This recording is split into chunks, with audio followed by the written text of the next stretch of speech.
नमस्ते, मी योगेश कुटे. खबरबातमध्ये तुम्हा सर्वांचं पुन्हा एकदा स्वागत. महाराष्ट्राच्या राजकारणात खळबळ उडून देणारं हनी ट्रॅपचं प्रकरण आता वेगवेगळी वळणं घेत आहेत.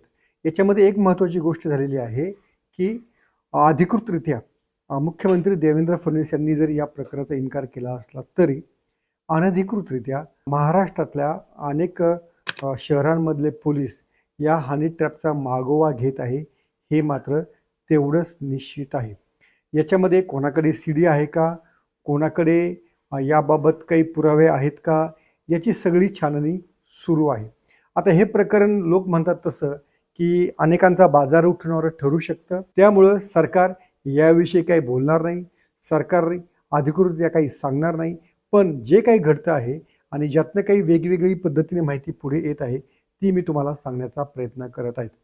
सगळ्यात महत्त्वाचं पहिलं की फडणवीस म्हणाले होते की हानी पण नाही आणि ट्रॅप पण नाही. नाशिकमध्ये जी अधिकृत तक्रार झालेली होती त्या तक्रारीच्या आधारे शोध घेतल्यानंतर हा जवळपास 70 ते 72 अधिकारी आणि नेत्यांचा आकडा या हनी ट्रॅपमध्ये असल्याचं पुढं आलेलं आहे.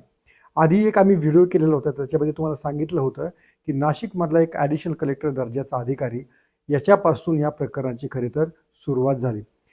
एक होमगार्डमध्ये काम करणारी महिला आणि तिच्या काही साथीदार असं हे सगळं प्रकरण आहे. हा जो ॲडिशनल कलेक्टर आहे याच्याकडे जवळपास सुरुवातीला 1 कोटी रुपये मागण्यात आले. त्यांनी ती रक्कम दिली. त्यानंतर त्यांची डिमांड वाढतच गेली आणि तब्बल 4 कोटी रुपयांवरती ही खंडणीची रक्कम मागण्याचं धाडस त्या महिलेनं दाखवलेलं होतं. त्यामुळेच त्या अधिकाऱ्यानं मग पोलिसांमध्ये तक्रार दिली. दोघांमध्ये सेटलमेंट झाली आणि म्युच्युअली हे प्रकरण तिथं मिटलं असं दाखवण्यात आलं. जेव्हा त्या अधिकाऱ्याचं हे प्रकरण बाहेर पडल्यानंतर मग पोलिसांनी थोडी चौकशी सुरू केली आणि त्याच्यामध्ये अनेक अधिकाऱ्यांना या संबंधित महिलेनं अशा प्रकारे जाळ्यामध्ये अडकवलं होतं. याच्यामध्ये केवळ त्या महिलेचा दोष नाही तर त्या अधिकाऱ्यांना देखील त्याचीच लालूच होती आणि त्यामुळे त्यांनी ते केलेलं होतं. आता काय घडलेलं आहे याच्यामध्ये नक्की 2 गोष्टी आपल्याला सांगता येतील.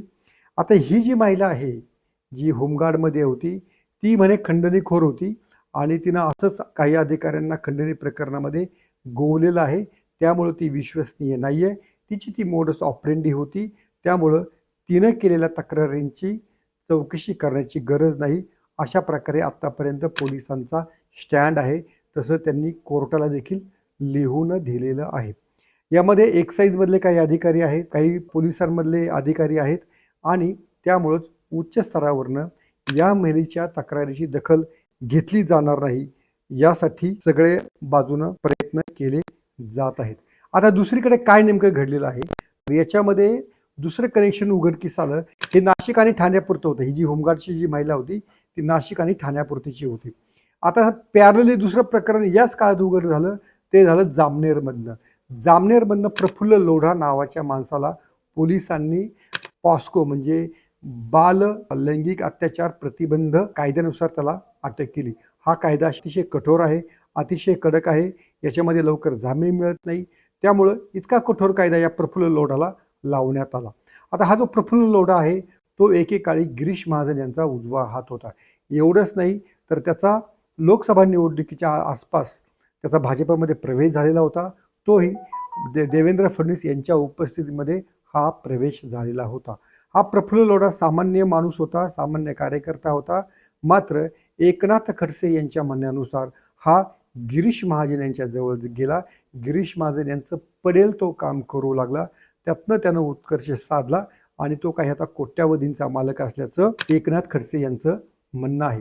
आता बघा पॅरली 2 प्रकरणं सगळी सुरू झालेली आहेत की ज्याच्यामध्ये गिरीश महाजन यांच्या जवळचा व्यक्ती आहे आणि दुसरं जे प्रकरण आहे ते नाशिक आणि ठाण्यामधलं आहे. आता नाशिकच्या प्रकरणामध्ये काय घडलेलं आहे आणि त्याचा आणि जळगावचा किंवा जामनेरचा काही संबंध आहे का, हे देखील आता पुढच्या तपासामध्ये किंवा पुढच्या काही घडामोडीमध्ये आपल्याला कळून येईल, कारण तपास आपल्याला अधिकृतरित्या कळणार नाही. आता हा जो लोढा आहे याच्याकडे एका बटनाच्या क्लिकवरती बरीच माहिती दडलेली आहे. त्याचं म्हणणं असं आहे की मी कोणाला तरी आई मानलेला आहे, मी कोणाला तरी बहीण मानलेला आहे, मी कोणाला तरी मुली संबोधलेला आहे, त्याचा मान राखून या मी आहे असं त्यानं काही दिवसांपूर्वी म्हणजे अटक होण्यापूर्वी एक व्हिडिओ केलेला होता. तो व्हिडिओमध्ये तो असं सांगत आहे. म्हणजे त्याच्याकडे पुरेशी माहिती होती असं त्याच्या व्हिडिओवरनं बोलण्यावरनं आपल्याला दिसून येतं आहे. हा व्हिडिओ संजय राऊत यांनी देखील ट्विट केलेला आहे. आता तुम्हाला आठवत असेल की जेव्हा महाविकास आघाडी सरकार होतं तेव्हा गिरीश महाजन यांचे कट्टर प्रतिस्पर्धी एकनाथ खडसे बोलत होते, जर तुम्ही माझ्या विरोधात ईडी लावाल तर मी सीडी काढेन. आता ते वाक्य आणि प्रफुल्ल लोढाचं म्हणणं की एका बटनाच्या क्लिकवरती महाराष्ट्रामध्ये मी भूकंप घडू शकतो, हे वाक्य, या दोन वाक्यांचा आपण जर ताळमेळ जर साधला तर प्रफुल्ल लोढाकडे जी माहिती होती तीच खडसे यांना मिळणार होती असं जळगावमध्ये बोललं जात होतं. पण अचानक प्रफुल्ल लोढा आणि काही लोकांमध्ये त्यांचा या सीडीमध्ये सहभाग होता, त्यांच्यामध्ये सेटलमेंट झाली ऐन वेळी, त्यामुळे खडसे यांना सीडी मिळू शकली नाही. खडसे यांना फक्त सीडीमधलं व्हिडिओ दाखवण्यात आला, दृश्य दाखवण्यात आली, त्याच्यावरती ते खुश झाले आणि आपल्या हातामध्ये एक मोठा राजकीय बॉम्ब असल्याची खात्री त्यांना पटली. त्याच्या आधारे मग ते समोरच्या विरोधकांना चॅलेंज देऊ लागले. पण अचानक ही सीडी त्यांना प्रत्यक्षामध्ये मात्र मिळू शकली नाही. तोपर्यंत त्यांना ईडी लागली, त्यांचे जावे देखील तुरुंगामध्ये गेले आणि खडसेंना प्रश्न विचारूस अनेक जण लागले की अहो तुमच्यावर ईडी लागली, तुमची सीडी केव्हा येणार. तर ही जी सीडी आहे ही सीडी ही प्रफुल्ल लोढाकडे आहे की काय असं साधारणपणे बोललं जात आहे. त्यामुळंच हा प्रफुल्ल लोढा आता पोलिसांच्या कोठडीमध्ये आहे. पोलिसांच्या चौकशी अंतर्गत त्याच्या घरावरती, त्याच्या मेहुण्याच्या फ्लॅटवरती छत्रपती संभाजीनगरमध्ये ठिकठिकाणी छापे टाकण्यात येत आहेत आणि त्याच्याकडे काही असं काही टेक्निकल पुरावा का आहे का, कोणती सीडी आहे का, कोणत्या नेत्याच्या आक्षेपार्ह काही दृश्य आहेत का, याचा सारा शोध घेतला जात आहे. आता याच्यामध्ये कोणता मंत्री आहे का, कोण भाजपने आणखीन कोणी वरिष्ठ आहेत का, हे सगळं आता कळेल की नाही याची मात्र शाश्वती नाही. दुसरीकडे नाशिकच्या प्रकरणामध्ये एक जे हॉटेल होतं की ज्या हॉटेलमध्ये ती जी होमगार्ड मधली जी महिला आहे ती आपल्या शिकारीला बोलवायची आणि त्या ठिकाणी नको ती कृत्य चालायची, त्या ज्या रूममध्ये ही सगळी कृत्य चालायची त्याचं रेकॉर्डिंग त्या हॉटेल मालकाच्या परवानगीशिवाय किंवा त्या हॉटेल मालकाला माहिती असल्याशिवाय कसं होईल.